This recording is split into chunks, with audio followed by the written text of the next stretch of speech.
And the first thing we're going to talk about is the Star Wars original series, The Acolyte, which just wrapped up its first season on Disney Plus. Now, we did indeed talk about the initial 2-episode premiere of the Star Wars original series, and definitely had some feelings and thoughts about it, but wanted to circle back to this conversation now that the season is wrapped up and sort of revisit how the season ultimately panned out for us and how we ultimately reacted to it. So let's toss it to you, man, first. What did you think about how things wrapped up and concluded with season 1 of The Acolyte?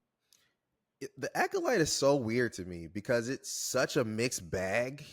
Like, the Acolyte would be like, oh man, I don't know about these episodes. And then they'll give you a couple other episodes. You're like, wait a second, that's kind of a banger. And then they'll fall off again. And then they'll end on another bang. It's really weird to me. It's a very, I think, a TV show that can never find its footing because maybe it didn't know exactly what it wanted to say, or some of the plot lines and things that were written, I feel like they just didn't go as far as they should have with a lot of things. And that makes it really interesting for me. Not getting into spoilers or anything, but particularly episode 4 and 5 are good. Spoil it. It's been out for weeks now. It is what it is. What it is. So episode 4 is like a flashback with the twins, and they're like part of this coven. I was like, that's a decent episode. Episode 5, they come back. They meet what's his name, the stranger, I think that's his name, they call him, and it's decent stuff. Everything is fine and looks good, but then they have these random fall offs where certain characters, they're just not going as balls to the wall as they should, and they're what this TV show I think is trying to do is show us that Jedi are not completely the good that they think they are, right? And instead of making one of the main characters, I'm just forgetting his name. Instead of making one of the main characters, I think not necessarily inherently bad, but owning up that he did a bad thing, and the other Jedi, they kind of continuously say, "Oh, but they did this bad thing because of this." Like, they're at the same time absolving the Jedi of some of the things that they're doing, and instead of making them be like, "Nah, bro, you made a bad decision. You're not supposed to do that. That's not good for a Jedi." And I wish they went all the way there instead of being like, but they did this thing because they thought it was a good thing. I don't like that they did that. But some of the action I really liked. I think they was doing a lot of good stuff. I can't remember if it was episode 7 or 8. I think it might have been the finale, episode 8, where there was a lot of good combat. Really throughout the series, there was a lot of good combat moments. Some things that were really cool, learning things about the Force. They're hinting at Darth Plagueis here. Some of that stuff is really dope. But yeah, I just don't think The Acolyte is the show that I thought it was going to be in terms of story. In all of that just didn't work out. Amandla Stenberg, by the end, throughout the whole series, she was made to act one way. And by that last episode was like, wait, why weren't you like this the whole time? Like, it's almost like the material didn't let her be who she was supposed to be until the last episode either. I was like, wait, you kind of just came alive here. Why didn't they allow you to do that throughout the rest of the season? So that was a little frustrating. But again, a lot of the technical things that we're doing in that last episode, episode 5, I think were really well done. It was cool to see a lot of the combat. I hope this is a glance at some of the combat we're going to get in future Star Wars, because there, again, a lot of good stuff here in terms of the speed, in terms of some of the choreography things they were doing. I actually really liked and was surprised about.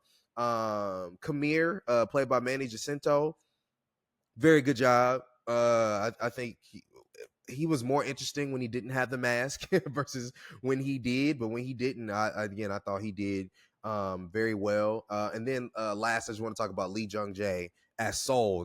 I couldn't think of Soul's name for some reason, as Soul, where Soul is such a confusing character at first in a good way, because he is the Jedi that you think, oh, you're supposed to be a good person, but you kind of did a bad thing. His performance was better than the way he was written. And that is just unfortunate by the end of it. I was like, man, you're so good, but I wish this was more interesting, because some of these episodes are snooze fests. And then something finally happens. It's like, oh man, you did so good, but that was boring at the same time. It's not your fault. It's just they didn't put everything together, I think, in the way that they were hoping to put together. But yeah, man, The Acolyte overall ended up being a mixed bag. It was fine. But yeah, that's kind of just been a lot of Star Wars recently. It has been a mixed bag, and unfortunately, The Acolyte fits right on into that. I think you're going to be a lot more forgiving for this show than I am. I hated this show. I really, really dislike almost everything that they did in the Acolyte. I was never on board. It never won me over. It never got me. And I'm so fed up with Star Yeah. Wars in its current state. I'm really, really tired of where things are. And what's really frustrating about it is that the Acolyte as a concept and what they told us that the show was going to be packed with potential. So much potential. You know, we're going to take Star Wars to a new era, a new timeline that we haven't necessarily explored. We're going to try to introduce some compelling themes, add some new layers to this universe that we obviously love and adore. And in addition to that, what I will agree on is that from an action standpoint and from a technical standpoint, the fight choreography for the most part is incredible. I think it's some of the best that we've seen since the prequel trilogy. There's excellent, excellent lightsaber battles that probably rank among some of the best in the entire franchise and easily the best that we've seen, I think, in any live action Disney Plus series. But overall, I thought that this show just had really, really sloppy storytelling across the board. It's some of the most uneven set of episodes that I think we've gotten. And as I was watching it on a week to week basis and uncovering what this show is trying to be about and discovering that, you know, they are really hyper focused on the idea that the Jedi are malleable. They're not perfect. You know, the show wants us to really badly just think that the Jedi are capable of really horrific crimes. And in particular, they use Soul as the device to try to communicate that idea. And then when you see what he's ultimately responsible for, personally, I thought to myself, that's not that bad. It's like That's what I'm it's saying. questionable, but I think anybody would have made that decision considering the circumstances. It's not the worst Exactly. decision ever. And so they fail at really hammering home that idea. And even more so, I'm personally not even interested in that idea. Like, we've already explored that in the prequels, that the Jedi aren't perfect. Now, George Lucas is by no means a strong writer. That's actually probably one of his weaker attributes. And the scripts for those prequel movies, at sometimes, they're awful as well. But the ideas and the themes are already there. And we also explored a lot of those ideas in some of the animated series, like the Clone Wars and Rebels. Like Yep. they unpack those ideas that the Jedi made a lot of mistakes. We've been down this territory before. So the fact that this show hyper focused on that idea just because, like, oh yeah, we're at the height of the Jedi, it's 100 years before the Phantom Menace, it's like, well, why? If you're not even going to take it to a new place and take it further than where you've done it before. The Acolyte, it leaves a lot of plot leads lingering. There's no explanation about this vergence in the forest that creates Osha and May. They don't ever really explain or unpack that. They just leave that for a season of TV that'll probably never happen. And to speak on Osha and May, just being honest, I just don't think Amanda Stenberg was great for this. I just don't. I won't place it completely on her. I think that certainly the script and the convention and the structure of the story did not work in her favor at all. But I think at the very least, they should have cast two different actresses. I think it should have been her and somebody else because they had two different I think actresses so for the too. young twins. Like, just do the same thing for when they're older. For her to play this dual role, there was not enough nuance in the performance. There was not enough believability that these were two different, distinct people. I just never bought into that idea, and ultimately, it was just confusing. It was just really, really confusing at several times. Like, who's who again? I don't even know, and I just don't think Amanda Stenberg in particular had the emotional depth in this show to just really make me root for against, you know, one of the characters. Like, it never worked for me. The cameos in the finale, the teases for Darth Plagueis and Yoda, like, what the fuck? What?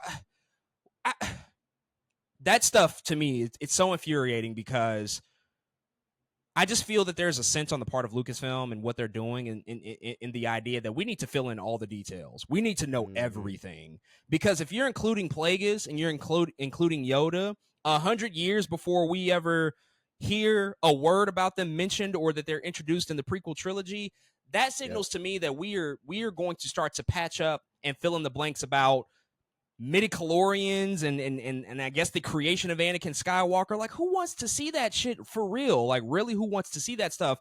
I don't need origin stories for everything. I don't need backstories for everything. I don't need to fill in all the details. And it's just, I think, a lazy attempt that we've seen consistently out of Star Wars ever since Disney purchased them, that they've just been nothing but a nostalgia play this entire time. Everything has been nostalgia driven, and it's been mediocre attempt after mediocre attempt for the most part on the part of the live action movies, and for the most part on the television side of things. The only thing that has stood head and shoulders above everything else that we've gotten has been Andor, because Tony Gilroy is like, I don't give a fuck about the mythos and the lore of Star Wars. I don't care. I'm telling an interesting, compelling story that just so happens to be set in this universe. All that other shit doesn't matter. Like, it's irrelevant. We're just telling a good story. But every other Star Wars project that we get is leaning so heavily on our nostalgia and our love for this franchise and on characters that we already know, that we've already seen 1,000 times before, and they do it over and over again. They do it with The Mandalorian, they do it with Obi-Wan, they do it with Book of Boba Fett, now they're doing it with The Acolyte. Even the animated series at some points have done that. It's just like, okay, y'all are not interested at all at taking real risks and real chances to go into different places that we just haven't explored, unless occasionally a maverick filmmaker comes along and is like, yeah, I'm really doing my own thing here. I'm not connecting to nothing y'all are doing. And that's just so disappointing. And it's just gotten me so fed up with the state of things with Star Wars. I've lost complete faith in pretty much all this stuff. I don't foresee them greenlighting a season 2 of this because it was ran through the mud. A lot of people didn't watch it. If they were to make a season 2, I think it would be the most stubborn thing that they could ever possibly do, because now you're just going to get a lot of hate from the audience and from the fan base. So I just don't think that's even a good idea. But at this point, I could care less what they put out on a live action. I could care less. I'm not interested. Nothing has been that great to me except Andor. I'll be tuned in, locked in, ready to go for season 2. Outside of that, consider me done. I'm writing myself off of all of this shit. I can't do it anymore. It's really got me fed up at this point. I don't know. What do you think? What do you think about the future of just like the live action TV stuff and like where they might go? We're waiting on movies, which we haven't gotten in like 7 years now. But the TV side of things has been dominating the Star Wars conversation. So what do you foresee over the next couple of years with these new projects? Man, I don't know. I really don't. Because like you said, they haven't been successful really on the TV side of things. Like you said, Andor is really one of the only things a lot of people are interested in, to be honest. And I don't know what that looks like. I don't know if they take a step back, similar to potentially what the MCU is doing too, right? Which was something we talked about. Like, are they allegedly doing what they're allegedly doing? Because they still got fucking 4 movies on the calendar in 2027. So what are we talking about? Right. There's a lot there. But yeah, I don't know. I really don't know what they do. They have to. I don't know. Again, if we've gotten here to this point, I don't know how self-reflective they really are, right? Like, how we've already, it's like been there, done that. At what point do we start to believe that they're going to do something different? And I think I don't know that they are going to do anything different at this point. So yeah, I definitely think Ahsoka season 2 will still happen. Andor season 2 will still happen. But we're also waiting on that Mandalorian Grogu movie whenever that's supposed to happen, and another Star Wars movie is. It's just right now it's a lot of promises and nothing actually, I feel like, transpiring that feels like worth waiting for anyway. So I guess we're just gonna have to see. I really have no idea. But it's all still nostalgia driven. It's still nothing new. That is the issue. Like, even those things you just said, it's all steeped in nostalgia. Like, what new are we really doing? Like, let's just ask that question. Let's start there. And people just can't give you an answer because it's all rooted in what they've done before. So the biggest thing that I hope for, let's just start and get back to theaters, because this TV shit is really irking me and it's getting on my nerves. Like, Star Wars should just not be like, this isn't Star Trek, bro. This should not just be solely existing on television. That just doesn't make sense to me. Star Wars is a theatrical franchise. There is a difference, and it does matter. And the fact that y'all put out 12 TV shows in 5 years and not a single movie speaks to the health of the franchise, and it's not a good thing. So I think we got to get back to theaters first and foremost.